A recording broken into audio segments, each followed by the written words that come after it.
कसं काय माझे बाय थोडं रिलॅक्स होशील काय संसाराचं प्रेशर थोडं तुझ्या होत कामधंद्याचं हे दडपण विसर जरा तू हे थोडा वेळ काढून जगणं स्वतःसाठी तू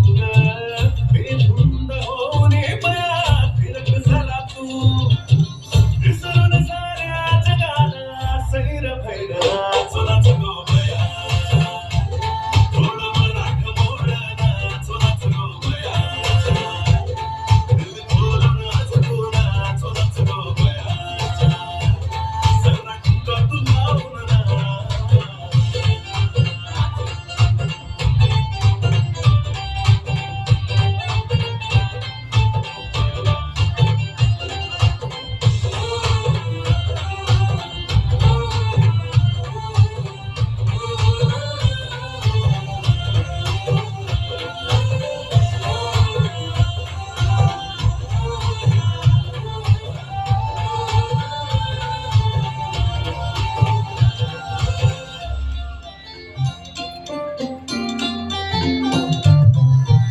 ना पिढा दूर होऊ दे माझे माय ग सुख तुला